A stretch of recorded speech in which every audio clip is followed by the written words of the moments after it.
자, 모델링의 내용에서 이것을 보고 내가 이제 하는 거, 수행하는 거거든요. 이게 수행하는 거예요. 행동으로 수행하는 거, 행동 수행. 이렇게 하면 좀 더 쉽죠. 자, 행동 수행하는 과정을 우리가 산출이라고도 한다. 그 다음에 동기화가 있습니다. 동기화 과정은 자기 강화와 연관성이 있습니다. 이렇게 해서 4단계로 나누어지는 게 관찰학습의 과정이다. 다른 사람을 보고 한다 그래서 대리학습과 동의어가 됩니다. 대리학습과 동의어가 된다. 자, 이제 여기 안에서 제가 쭉 필요한 개념들을 뽑아낼 건데요. 하나, 2개의 개념을 먼저 잡아드리면 첫 번째가 자기 효능감입니다. 자기 효능감은 셀프 에피커스라고 해서 자기 효율성과 동의어가 됩니다. 그 다음에 두 번째, 상호 결정론이 있습니다. 상호 결정론, 상호 결정론이라고 합니다.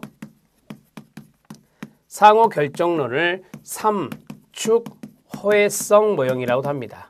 이건 좀 이따 그림을 그려드리면 이해되실 거예요. 자, 이제 자기 효능감에 대해서 해보겠습니다.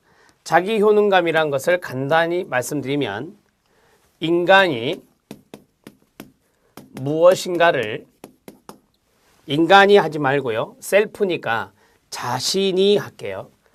자신이 무엇인가를 성공적으로 수행할 수 있다는 신념, 믿음, 그것을 우리는 자기 효능감이다 라고 합니다. 여러분들은 지금 상급시험 준비하고 계시는데 이게 조금 과정이 힘들잖아요.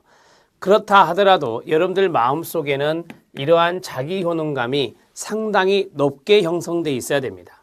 즉, 여러분들은 상급시험을 잘 준비해서 성공적으로 상급의 전문가가 될 수 있다라고 하는 믿음과 신념을 스스로 가지셔야 됩니다. 그래서 셀프라고 하는 단어를 씁니다. 셀프는 스스로라는 단어예요. 자, 그 다음에 상호 결정론이 있습니다. 상호 결정론은 무엇이냐면 사람이 있고 이 사람의 인지라고 하는 측면이 들어갈 수 있어요. 그 다음에 타인이 있습니다. 타인이 있는데 이 타인을 우리가 환경이다 말할 수 있습니다. 그리고 대개 학습은요, 행동을 학습하는 경우가 많죠. 그래서 세 가지, 이것을 개인이라 해도 됩니다. 인지라고 해도 됩니다. 인지주의 학습 이론이니까 환경이 있고요. 그 다음에 행동이 있습니다. 이 세 가지가 바로 서로 긴밀히 무슨 작용한다? 상호작용을 하고 있다라고 하는 개념이에요. 자, 세 가지가 인간, 환경, 행동해도 되고요. 인지, 타인, 행동해도 된다. 세 가지의 축이 서로 상호작용하고 있어요. 그래서 우리가 이것을 삼축, 호혜성이다 이렇게 말합니다. 자, 이제 이 두 가지의 개념을 잡아드렸습니다. 여러분, 우리는 이 사람이 관찰자가 되고 이 사람이 무엇이 되고 관찰자가 되고 이 사람이 뭐가 될까요? 모델이 되겠죠. 타인이니까. 그리고 이것은 모델의 행동이 될 겁니다. 모델의 행동을 자신이 동일시하는 그러한 관찰학습의 과정을 통해서 우리는 즉 관찰자는 이 모델과 같은 바람직한 행동을 계속해서 러닝할 수 있다라고 하는 측면을 생각해 주시면 됩니다. 상호 결정론의 개념이었습니다. 자, 이제 이쪽으로 오셔서 자, 주의 집중 관심 기울이기, 이것은 모델의 행동에 자, 관심을 갖는 겁니다. 자, 관심을 갖고 나서 자, 파지, 기억한다 그랬잖아요. 우리가 기억을 할 때는요. 네. 언어적인 측면, 그 다음에 심상적인 측면, 이러한 것들을 통해서 우리는 머릿속에 기억을 하게 됩니다. 머릿속에 정보를 입력하게 되죠. 우리는 이것을 기억한다, 인지한다 라는 말을 쓰고 있습니다. 자, 그 다음 운동재생입니다. 운동재생에서 제가 말씀드리고 싶은 게 있어요. 우리는 이것을 행동으로 수행을 합니다.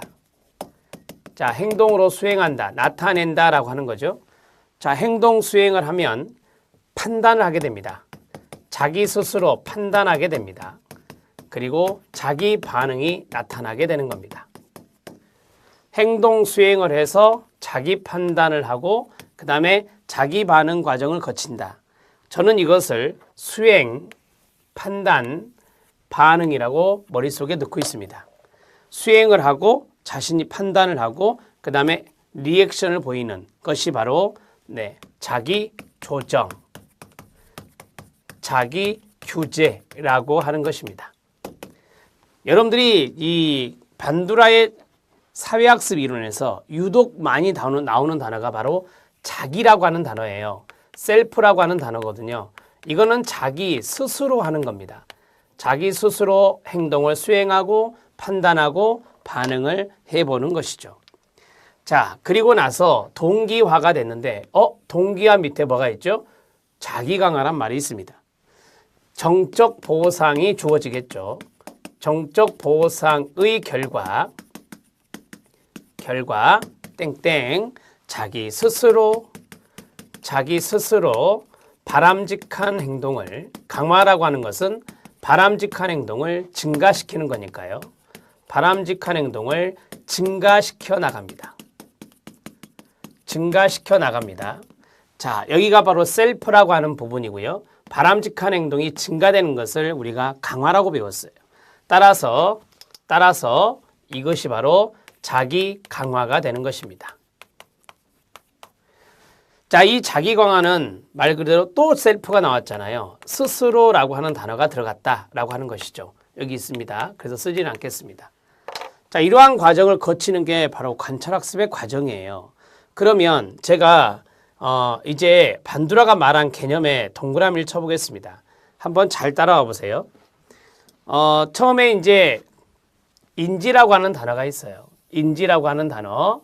여러분 교재에 2번에 있잖아요. 인지라고 하는 단어가 있습니다. 여기 부분 보시고요. 교재 갑니다. 학습된 행동을 수행할 의지의 표현. 수행은 여기 있죠. 수행할 의지의 표현은 끊어요. 인지의 통제 정도에 따라 다르다. 이걸 내가 머릿속에 기억하면 이쪽으로 갈 것이고 그렇지 않으면 이쪽으로 넘어가기 힘들겠죠. 과정이라 해서 제가 화살표로 그렸어요. 자, 사회적 학습은 인지행동적 학습이라 말할 수 있습니다. 제가 그래서 사회인지이론이라고 말씀드렸었잖아요. 자기조정, 자기규제 보시기 바랍니다. 밑에 각주부터 볼까요? 개인은 자신의 행동 결과를 예견하고 통제하는 기준을 가지는데 이에는 시작 자기 관찰, 자기 판단, 자기 반응의 과정이 있다라고 했어요. 자, 여기에서 보면 자기 관찰, 자기 판단, 그 다음에 자기 반응, 자기 판단과 자기 반응이 있죠. 이게 이제 자기 관찰이 돼요.